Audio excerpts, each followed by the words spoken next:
तो देखिए parallel plate capacitor की ज़रूरत क्यों पड़ी, ठीक है। जैसा कि मैंने आपको लास्ट लेक्चर में बताया था, हम लोगों ने वहाँ पे क्या स्फेरिकल कैपेसिटर के बारे में, है ना। अब स्फेरिकल कैपेसिटर की में जब हमने स्टडी किया था तो हमें उसमें दो डिसएडवांटेजेस हमारे सामने आई थी। वो हमारे पास कैपेसिटेंस थी, एक तो वो बड़ी कम थी, ठीक है, इज़ वेरी लो, एक तो वो बड़ी कम आ रही थी मेरे पास। सेकंड क्या डिसएडवांटेज थी कि एनर्जी बाउंडेड नहीं थी, energy is not bounded, energy जो थी वो बाउंडेड नहीं थी, फैली हुई एनर्जी थी, ठीक है, स्प्रेड हो रही थी। इन दो डिसएडवांटेजेस की वजह से हम लोग वो जो स्फेरिकल कैपेसिटर हमारे पास आते हैं हम उनका कुछ खास यूज़ नहीं कर पा रहे थे, ठीक है। कुछ इलेक्ट्रिकल अप्लाइंसेस में उनका हम लोग यूज़ नहीं कर पा रहे थे। इन्हीं डिसएडवांटेजेस को ओवरकम करता है कौन, इन्हीं डिसएडवांटेजेस को ओवरकम करता है पैरेलल प्लेट कैपेसिटर। कौन ओवरकम करता है, पैरेलल प्लेट कैपेसिटर। देखो पैरेलल प्लेट कैपेसिटर जो होता है ना, जो पैरेलल प्लेट कैपेसिटर जो है हमारे पास, पैरेलल प्लेट कैपेसिटर सबसे सिंपलेस्ट और आप लोग कह सकते हो ईजीएस्ट टू कंस्ट्रक्ट होते हैं ये, ठीक है। पैरेलल प्लेट कैपेसिटर जो होते हैं वो एक तो सबसे सिंपलेस्ट हैं और आप लोग कह सकते हैं कि ये बनाना बड़े आसान है, ठीक है। दूसरा ये है कि इनकी कैपेसिटेंस जो है वो काफ़ी ज़्यादा हो सकती है, ठीक है। हम लोग जितना चाहें उतने का कैपेसिटर बना सकते हैं। कैपेसिटेंस जो है स्फेरिकल कैपेसिटर के कंपैरिजन में तो इन पैरेलल प्लेट कैपेसिटर की कैपेसिटेंस काफ़ी ज़्यादा होती है, समझिए मेरी बात। तो देखो पैरेलल प्लेट कैपेसिटर में होता क्या है, थोड़ा सा मैं आपको यहाँ पे आइडिया देता हूँ कि पैरेलल प्लेट कैपेसिटर में बेसिकली होता क्या है, बनते कैसे हैं ये पैरेलल प्लेट कैपेसिटर। देखो पैरेलल प्लेट कैपेसिटर नाम ही बता रहा है हम लोगों को कि पैरेलल प्लेट कैपेसिटर में क्या होता है, हमारे पास दो प्लेट्स होती हैं, ठीक है। इस तरह से दो पैरेलल प्लेट्स होती हैं। पैरेलल प्लेट कैपेसिटर में इस तरह से मेरे पास दो पैरेलल प्लेट्स होती हैं, ठीक है। ये दो पैरेलल प्लेट्स होती हैं जिनका जो एरिया होता है ना, एरिया इनका सेम रहता है, ठीक है, एरिया इनका सेम होता है।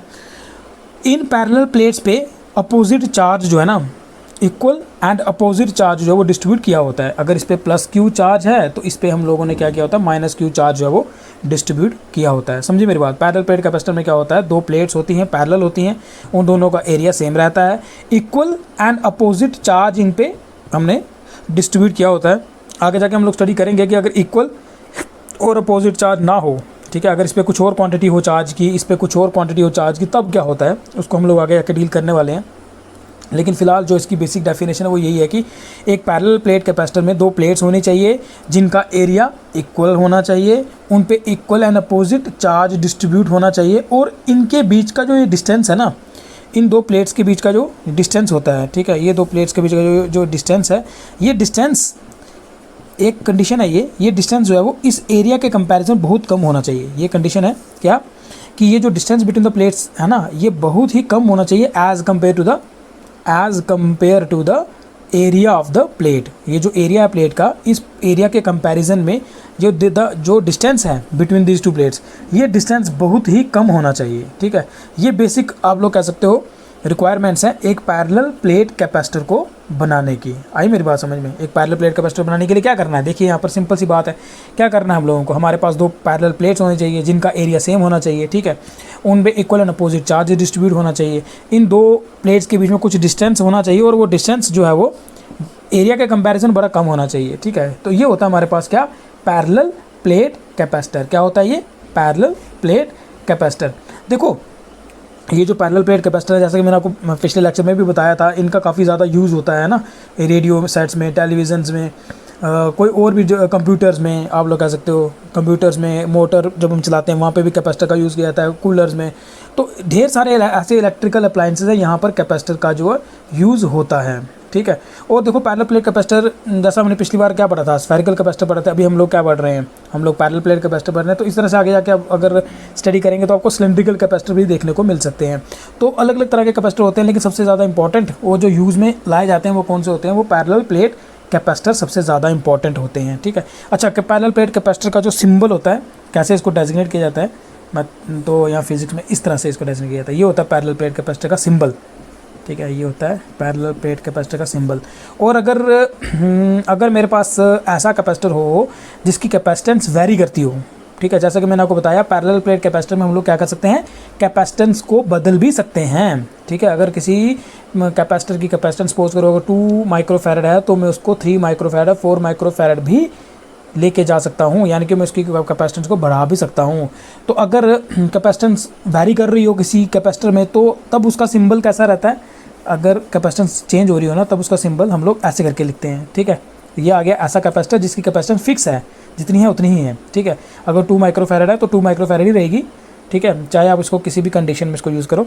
और कुछ ऐसे कैपेसिटर भी होते हैं जिनकी हम लोग कैपेसिटेंस ना बदल सकते हैं, ठीक है। तो अगर हम कैपेसिटेंस बदल सकते हो तो उस तरह के कैपेसिटर को क्या बोला जाता है, वेरिएबल कैपेसिटर बोला जाता है, और उसका सिंबल होता ही है, ठीक। समझ आई बात, क्लियर।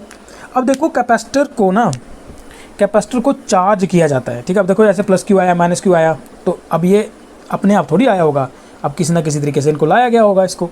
अब कैपेसिटर को चार्ज कैसे किया जाता है, कैपेसिटर को चार्ज करने के लिए देखो एक बड़ा सिंपल सा मेथड है। क्या करेंगे हम लोग, कैसे करेंगे कैपेसिटर को चार्ज, अरे सिंपली हम लोग क्या करेंगे, इस तरह से बैटरी कनेक्ट कर लेंगे, ठीक है। इस तरह से यहाँ पर क्या करेंगे हम लोग, बैटरी कनेक्ट कर लेंगे। तो यहाँ पर आ गया चलो पॉजिटिव टर्मिनल, नेगेटिव टर्मिनल।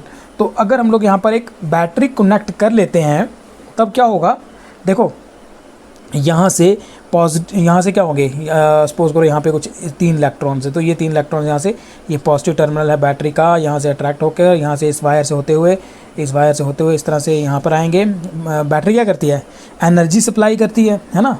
ये जो हमारे पास इलेक्ट्रॉन्स होते हैं इनको क्या करती है, एनर्जी सप्लाई करती है, तो इनको एनर्जी मिलती है। ये इलेक्ट्रॉन इस तरह से होते हुए इस प्लेट पे आ जाएंगे। अगर यहाँ से 3 इलेक्ट्रॉन निकलेंगे, ठीक है, 3 इलेक्ट्रॉन यहाँ अगर सपोज करो यहाँ से निकले, तो यहाँ पर क्या आएगा, 3 पॉजिटिव चार्ज आ जाएगा, और अगर 3 इलेक्ट्रॉन यहाँ पे आ गए तो यहाँ पर 3 नेगेटिव चार्ज आ जाएगा, ठीक है। तो इस तरह से हम लोग क्या कर सकते हैं, with the help of battery, ठीक है, with the help of battery we can charge these plates of the capacitor. तो एक बैटरी की हेल्प से हम लोग क्या कर सकते हैं, इन कैपेसिटर्स को चार्ज कर सकते हैं, ठीक है। एक बैटरी की हेल्प से हम लोग क्या कर सकते हैं, इन कैपेसिटर्स को चार्ज कर सकते हैं, ठीक। क्लियर, सब कुछ क्लियर हो गया, अच्छे समझ आ गया, ठीक है, ओके। अब देखो अपने जो नोट्स बनाने हैं ना, उनमें आपने क्या करना है, प्रॉपर पहले तो डेफिनेशन लिखो आप लोग, ठीक है। कैपेसिटर, पैरेलल प्लेट कैपेसिटर की आप लोग क्या करो, डेफिनेशन लिखो, क्लियर। तो ये देखो आपके सामने इस तरह की एक डेफिनेशन आएगी, आप इस डेफिनेशन को अपने नोट्स पे लिख दो। तो सबसे पहले आप लोग क्या लिख दो, पैरेलल प्लेट कैपेसिटर, हेडिंग डाल दो। और समझने वाला चीज़ हमने समझ ली कि क्या क्या होता है, किस तरह से पैरेलल प्लेट कैपेसिटर बनाया होता है। अब आपने नोट्स बनाने के लिए क्या करना है, इस तरह से अपने कॉपी पे लिखते भी जाइए। डेफिनेशन लिखो सबसे पहले, क्या होता है पैरेलल प्लेट कैपेसिटर, ठीक है। लिख लो इसको, देखो जो आपके सामने आया ना, इसको लिख लो, ठीक है। लिख ली डेफिनेशन, ओके। देखो अब क्या होता है ना, बुक्स में ना कभी आप देखोगे तो बुक में ना एक प्रिंसिपल दिया होता है, ठीक है, प्रिंसिपल ऑफ कैपेसिटेंस। थोड़ा सा उसको डिस्कस कर लेते हैं, ठीक है। प्रिंसिपल ऑफ कैपेसिटेंस, देखो ये एग्जाम में तो नहीं पूछेगा वो principle of capacitance, but books में दे रखा होता है कि बेसिक प्रिंसिपल क्या है कैपेसिटेंस का, तो थोड़ा उसको भी समझ लेते हैं। क्या, principle of capacitance, principle of capacitance, ठीक है। अब प्रिंसिपल ऑफ कैपेसिटेंस क्या है, बड़ा सिंपल सा है, ये कोई टफ चीज़ नहीं है, बड़ी सिंपल सा प्रिंसिपल है। प्रिंसिपल ऑफ कैपेसिटेंस क्या है, और इसी प्रिंसिपल ऑफ कैपेसिटेंस से हम लोगों को ये भी पता चलेगा कि कैपेसिटेंस जो अगर आपके पास एक कैपेसिटर है तो उसकी कैपेसिटेंस बढ़ाई कैसे जा सकती है ना, कैसे हम उसको बढ़ा सकते हैं, वो भी हमें यहाँ पे पता चल जाएगा, ठीक है। प्रिंसिपल ऑफ कैपेसिटेंस से आगे जाके हम लोग देखेंगे कि किस तरह से जब आगे जाके लेक्चर्स आएंगे हमारे, वहाँ पे हम लोग देखेंगे कि वहाँ पर हम क्या करेंगे कि हमारे पास कैपेसिटर होगा, 2 पैरेलल प्लेट्स होंगी, तो उसके वहाँ पे हम लोग क्या करेंगे, एक डाइलेक्ट्रिक मीडियम वहाँ पे इंसर्ट करेंगे। 2 पैरेलल प्लेट्स होंगे ना कैपेसिटर की, इस तरह से उन 2 पैरेलल प्लेट्स से हम लोग क्या करेंगे, एक डाइलेक्ट्रिक आप लोग ऐड कर देंगे, एक मीडियम। और आप देखेंगे जब एक डाइलेक्ट्रिक मीडियम ऐड करते हैं तब भी कैपेसिटेंस जो उसकी इंक्रीज़ करती है, ठीक है। तो वहाँ पे इन चीज़ों को हम लोग समझेंगे, बट चलो यहाँ पर क्योंकि बुक्स में दे रखा होता है उन्होंने प्रिंसिपल ऑफ कैपेसिटेंस, तो इसको भी कर लेते हैं, समझ लेते हैं कि क्या होता है प्रिंसिपल ऑफ कैपेसिटेंस। देखो प्रिंसिपल ऑफ कैपेसिटेंस जो है ना, उसके कुछ स्टेप्स हैं, स्टेप बाय स्टेप हम लोग को समझते हैं, इसको स्टेप बाय स्टेप समझते हैं तो बड़ा इजी हमें ये समझ आ जाएगा कि क्या होता है यार प्रिंसिपल ऑफ कैपेसिटेंस, ठीक है। देखो अभी आप ले काम करो, पहले समझ लो उसको, ठीक है। अभी लिखना कुछ नहीं है, प्रिंसिपल ऑफ कैपेसिटेंस के बारे में थोड़ा सा हेडिंग डाल दो, तो एक स्टेप बाय स्टेप इन चीज़ों को समझ लो। फिर जैसे ये पूरा का पूरा समझ लेंगे हम लोग, तो उसके बाद क्या करूँगा मैं, यहाँ पर एक आपको पूरा का पूरा समझ लो नोट्स आ जाएंगे आपके सामने, तो वहाँ पे फिर आप उसको वीडियो को पॉज करके उसको आप लोग कॉपी कर लेना, अपनी कॉपी पे लिख लेना उसको, ठीक है। सो दैट कि आपके जो है प्रॉपर नोट्स आपके बनते जाएँ, क्लियर, ठीक है। तो करें स्टार्ट प्रिंसिपल ऑफ कैपेसिटेंस। देखो प्रिंसिपल ऑफ कैपेसिटेंस में ना पहला स्टेप क्या है, स्टेप नंबर 1, ठीक है। स्टेप नंबर 1 क्या है, देखो स्टेप नंबर 1 में क्या बोलना है आपने कि हमारे पास क्या होगा, सपोज करो आपके पास ना, कंसिडर कर लो कि आपके पास एक प्लेट है ए, ठीक है। सपोज करो इस तरह से आपके पास एक प्लेट ए है, ठीक है। चलो इसको इस तरह से समझ लो, हमारे पास इस तरह से एक प्लेट ए है और ये प्लेट ए जो है वो चार्ज है। जो प्लेट ए है ये यहाँ पर सपोज करो इस तरह से मेरे पास एक प्लेट ए है और ये प्लेट ए जो है वो इस तरह से चार्ज है, ठीक है। इस तरह से ये प्लेट जो है वो चार्ज है, क्लियर। स्टेप नंबर 2 में क्या लिखना है आप लोगों ने, स्टेप नंबर 1 में लिखेंगे ना, यही देखो स्टेप नंबर 1 में क्या लिखेंगे, let us consider there is a plate A which is charge, ठीक है। जो हमारे पास प्लेट है जो चार्ज है, ठीक है। अब स्टेप नंबर 2 में हम लोग सपोज करेंगे कि आपने क्या किया इस तरह से। स्टेप नंबर 2 में हम लोग सपोज करने वाले हैं कि आपने इस तरह से एक प्लेट बी लाई इसके सामने, ठीक है। इस तरह से क्या किया आपने, एक प्लेट बी लाई किसके सामने, प्लेट ए के सामने, इसका नाम है प्लेट ए, ये आपने लाई प्लेट बी। स्टेप नंबर 1 क्या था कि there is a plate A which is charged, एक प्लेट ए है जो कि चार्ज्ड है। स्टेप नंबर 2 में हमने ये देखा कि हमने क्या किया, प्लेट बी को लाया और कहाँ रख दिया, इस प्लेट ए के सामने रख दिया। और प्लेट बी आप देखो क्या है, न्यूट्रल है, फिलहाल प्लेट बी क्या है, न्यूट्रल है। प्लेट बी क्या है, न्यूट्रल है फिलहाल, तो ये यहाँ पे आप लिख सकते हो ये है न्यूट्रल है, ठीक है। स्टेप नंबर 3 में हम लोग क्या करने वाले हैं, ये स्टेप नंबर 2 है। स्टेप नंबर 2 में क्या किया, मैंने प्लेट बी लाई, क्लियर, ठीक है। उसके बाद हमने क्या किया स्टेप नंबर 3 में, हम लोग क्या करने वाले हैं, स्टेप नंबर 3 में हम लोग क्या करने वाले हैं, इस प्लेट बी को ना थोड़ा प्लेट ए के नज़दीक लाने वाले हैं, प्लेट बी को प्लेट ए के थोड़ा पास रखने वाले हैं। तो ये मेरे पास प्लेट बी जो अभी थोड़ी दूर थी उसको मैंने प्लेट ए के पास रख दिया, ठीक।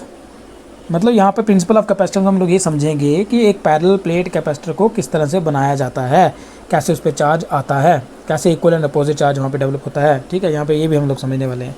तो स्टेप नंबर 3 में क्या किया, मैंने प्लेट बी को प्लेट ए के पास रख दिया, प्लेट बी को प्लेट ए के पास रख दिया। अब क्या होगा, सी व्हाट हैपन्स, क्या होगा कि जो चार्ज है ना प्लेट ए पे, उसकी वजह से प्लेट बी पे चार्ज क्या होगा, इंड्यूस होगा। क्या होगा, इंड्यूस होगा चार्ज, इंड्यूस होगा चार्ज। क्या होगा, क्या स्पेलिंग लिख दी है मैंने, इंड्यूस होगा चार्ज, ठीक है। क्या होगा, इंड्यूस होगा charge. Induction of charge take place, ऐसे लिख सकते हैं, induction of charge take place, ठीक है, take place. Induction of charge take place on plate B, on plate B. तो इंडक्शन ऑफ चार्ज जो होगी वो टेक प्लेस हो जाएगी प्लेट बी पे। तो देखो यहाँ पर प्लेट बी में क्या हो जाएगा, प्लेट बी में इनर साइड पे, क्योंकि ये पॉजिटिव है ना तो ये नेगेटिव को अट्रैक्ट करेगा, इनर साइड पे नेगेटिव चार्ज डेवलप हो जाएगा और आउटर साइड पे पॉजिटिव चार्ज जो है वो डेवलप हो जाएगा, ठीक है। स्टेप 3 में क्या किया मैंने, स्टेप 3 में प्लेट बी को मैंने पास लाया। जब इसको प्लेट ए के पास लाएंगे तब क्या होगा, एक यहाँ पे इंडक्शन ऑफ चार्ज जो है वो टेक प्लेस हो जाएगा प्लेट बी पे। तो इसकी वजह से क्या होगा, इनर साइड पे नेगेटिव चार्ज डेवलप हो जाएगा और जो है आउटर साइड पे जो है पॉजिटिव चार्ज डेवलप हो जाएगा, क्लियर। यहाँ तक समझ आ गया।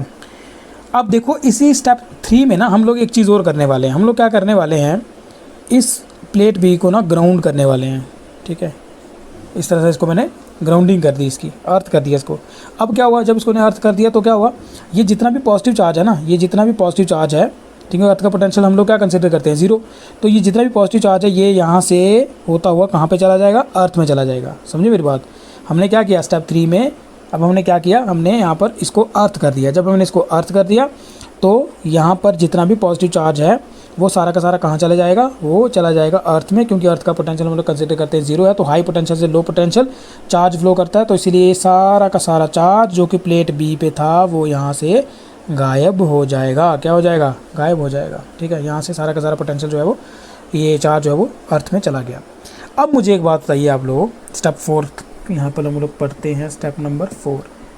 अब मुझे एक बात आओ, यहाँ पर देखो पॉइंट बी पे, सपोज करो इस तरह से पॉइंट बी है, पॉइंट बी पे मुझे अगर पोटेंशियल फाइंड करना है, पॉइंट बी पे पहले एक काम करते हैं, पॉइंट बी पे पोटेंशियल बताओ आप लोग।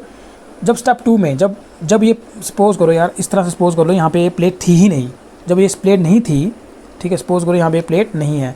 जब ये प्लेट नहीं है तो मुझे बताओ इस पॉइंट बी पे, सपोज करो ये प्लेट नहीं है फिलहाल, जब हमने सिर्फ अभी प्लेट दूर रखी हुई है, यहाँ पे पास नहीं लाई हुई है, तब मुझे बताओ जब प्लेट हमने स्टेप 2 में क्या किया था, प्लेट लाई थी बट दूर रखी थी, उसके बाद पास लाई थी, है ना। तो स्टेप 2 में मेरे पास जब ये प्लेट दूर थी तब जो पोटेंशियल था बी पे, है ना, पॉइंट बी पे जो पोटेंशियल था वो इस चार्ज की वजह से भी था, समझो इस बात को, और इस चार्ज की वजह से भी था, है ना।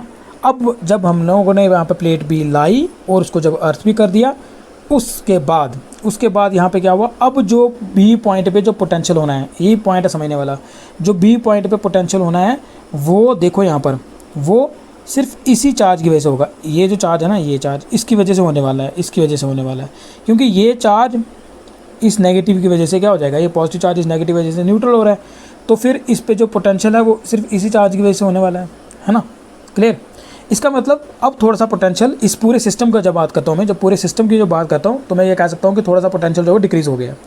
अगर मुझे अब दोबारा पोटेंशियल वही लाना है जो पहले था, जो स्टेप 2 में जो पोटेंशियल था, अगर वही मुझे लाना है तो मुझे क्या करना पड़ेगा, प्लेट ए में थोड़ा सा और पॉजिटिव चार्ज जो है वो मुझे लाना पड़ेगा, ठीक है। थोड़ा प्लेट ए में थोड़ा और पॉजिटिव चार्ज अगर मैं रखूँगा तब जाके इस सिस्टम का पोटेंशियल वही हो जाएगा जो स्टेप 2 में था। ऐसे कह सकते हैं ना कि जब मैं थोड़ा सा और पॉजिटिव चार्ज यहाँ पे रखूँगा, तब जब थोड़ा और पॉजिटिव चार्ज मैं रखूँगा तब इस पूरे सिस्टम का पोटेंशियल वही हो जाएगा जो स्टेप 2 में था, जो स्टेप 2 में था। क्लियर।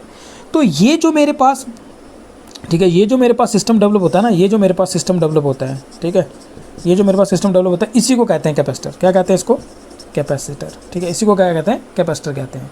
और देखो किस तरह से हम लोगों ने क्या कर दिया, हम लोगों ने इसकी कैपेसिटेंस, इस वाले कंडक्टर की जो कैपेसिटेंस है वो हम लोगों ने क्या कर दी, वो हम लोगों ने इंक्रीज़ कर दी। क्या कर दी, हम लोगों ने इंक्रीज़ कर दी, ठीक है। तो इस पूरे के पूरे सिस्टम को क्या कहा जाता है, इस पूरे के पूरे सिस्टम को कहा जाता है एक कैपेसिटर। क्या कहा जाता है, capacitor, parallel plate capacitor. Clear, समझ आ गई बात, ठीक है। तो हम लोगों ने क्या फाइंड करना है, capacitance of parallel plate capacitor, ठीक है। जिस तरह से हमारे पास हमने फाइंड की थी ना कैपेसिटेंस स्फेरिकल कैपेसिटर, याद है आप लोगों को, है ना। तो इसी तरह से हम लोगों ने क्या करना है, अब हमने कैपेसिटेंस फाइंड करनी है पैरेलल प्लेट कैपेसिटर की। तो इसके लिए क्या करेंगे हम लोग, है ना, सपोज करेंगे कि हमारे पास एक पैरेलल प्लेट कैपेसिटर है, ठीक है। इस तरह से सपोज कर लो कि मेरे पास एक पैरेलल प्लेट कैपेसिटर है, कुछ इस तरह का, ये आ गया मेरे पास एक पैरेलल प्लेट कैपेसिटर, ठीक, जिसका एरिया प्लेट्स का क्या है, ए है, ठीक है, ये इसका एरिया आ गया। और डिस्टेंस बिटवीन द प्लेट्स हम लोग मान लेते हैं, ये कितना है, डिस्टेंस बिटवीन द प्लेट्स मेरे पास डी है। क्लियर। तो इस तरह से हम लोग कंसीडर कर लेते हैं इसको, ठीक है, लिख देते हैं लेट अस कंसीडर, हम लोगों ने कंसीडर कर लिया, क्या कंसीडर कर लिया हम लोगों ने, कि हमारे पास एक पैरेलल प्लेट कैपेसिटर है, ठीक है। There is a parallel plate capacitor, हमारे पास एक पैरेलल प्लेट कैपेसिटर है, ठीक है। हैविंग प्लेट्स, जिनकी प्लेट्स कौन कौन सी हैं, हैविंग प्लेट्स का नाम दे देते हैं P एंड Q, इस प्लेट का नाम रख दो P, इसका प्लेट का नाम रख दो Q, जिनका एरिया क्या है, हैविंग इक्वल एरिया, क्योंकि मैंने बताया आपको एरिया इनका इक्वल होना चाहिए, हैविंग इक्वल एरिया A मान लेते हैं, ठीक है, हैविंग इक्वल एरिया A, ठीक है। अब ये कंसिडर कर लेते हैं कि यार दो प्लेट्स के बीच में जो डिस्टेंस है, ये डिस्टेंस कितना है, लेट, एक तो ये कंसिडर कर दिया, सेकंड स्टेप में ये कंसिडर करेंगे, let D be the distance between these two plates,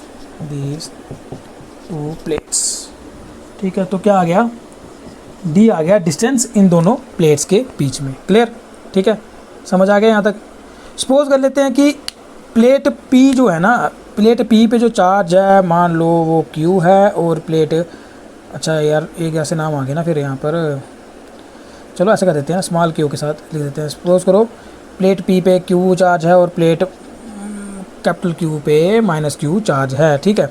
तो ये दोनों को जो चार्ज है वो कितना आ गया, क्यू और माइनस क्यू, और ठीक है। अगर डेंसिटी की बात करूँ तो सपोज करो इसकी जो डेंसिटी है ना वो प्लस सिग्मा है, और इसकी डेंसिटी क्या है, माइनस सिग्मा है, ठीक है। डेंसिटी पता है ना कैसे मिलती है, सिग्मा किसके बराबर होता है, चार्ज पर यूनिट एरिया, तो हम लोगों को इस तरह से सिग्मा भी मिल सकता है। तो चलो उसके बारे में भी लिख देते हैं, ठीक है। Late plus sigma and minus sigma be the surface charge density, surface charge density होती है ना ये, surface charge density, surface charge density on plate P and Q, ठीक है। Surface charge density on plate P and Q, clear, ठीक है।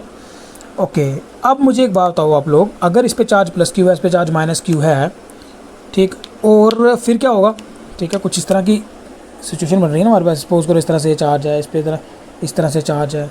अब क्या होगा, एक इलेक्ट्रिक फील्ड होगी, जाहिर सी बात है, क्या होगा, इलेक्ट्रिक फील्ड होगी इस तरह से, ठीक, इलेक्ट्रिक फील्ड होगी इस तरह से।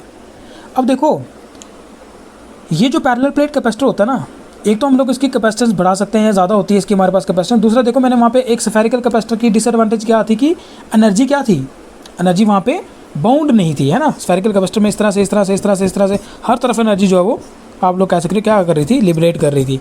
बट देखो एक जो पैरेलल प्लेट कैपेसिटर है ना, उसमें देखो एनर्जी बाउंड है ना। दो प्लेट्स हैं, दो प्लेट्स के बीच में एनर्जी बाउंड है, दो प्लेट्स हैं उनके बीच में एनर्जी बाउंड है, समझ रहे बात, दो प्लेट्स हैं उनके बीच में एनर्जी बाउंड है।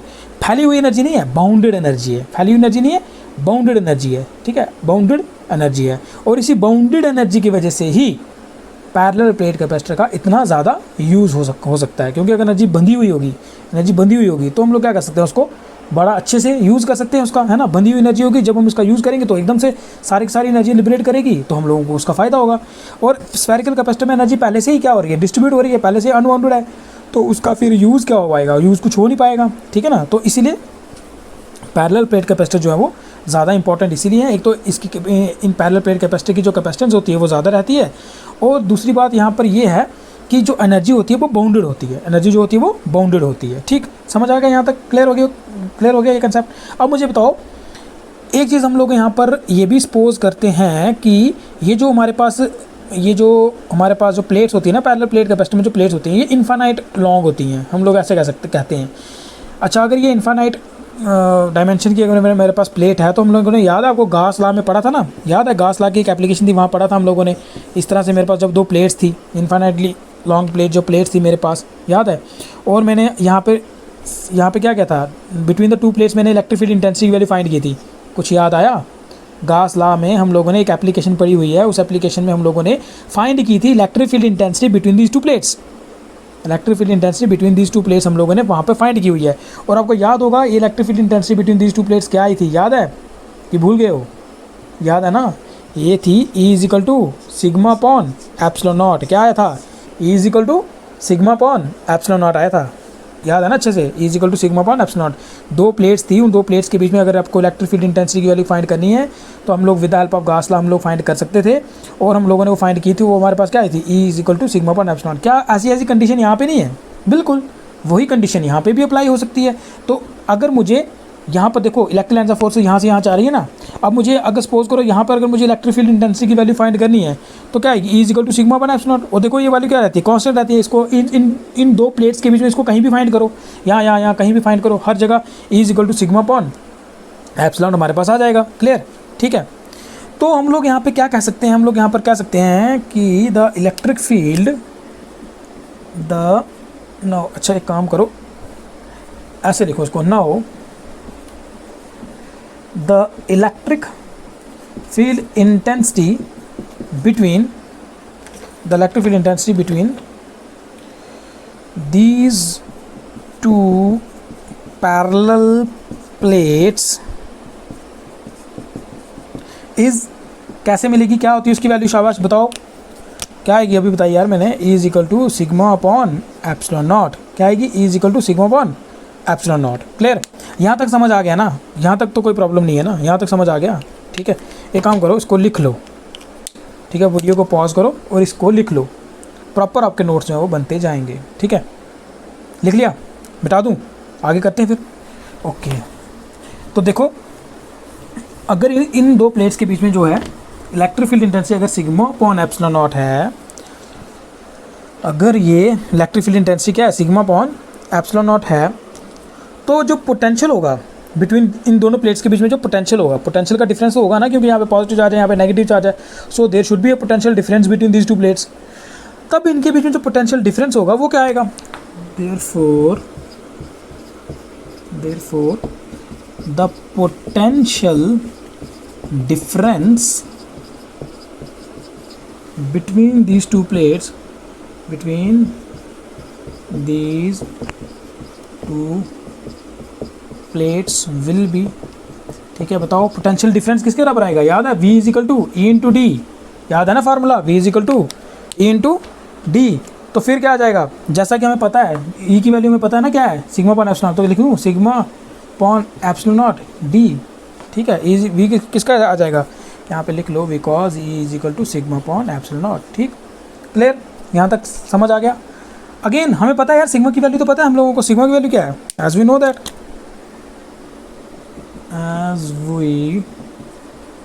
दैट हम लोग जानते हैं कि जो सरफेस चार्ज डेंसिटी होती है वो होती है क्यू पॉन ए, ठीक है, क्यू पॉन ए है ना, क्यू पॉन ए, ठीक है, चार्ज पर यूनिट एरिया। तो इसकी वैल्यू यहाँ सब्स्टिट्यूट कर दो, तो हमारे पास क्या आ जाएगा, तो हमारे पास आ जाएगा भाई साहब,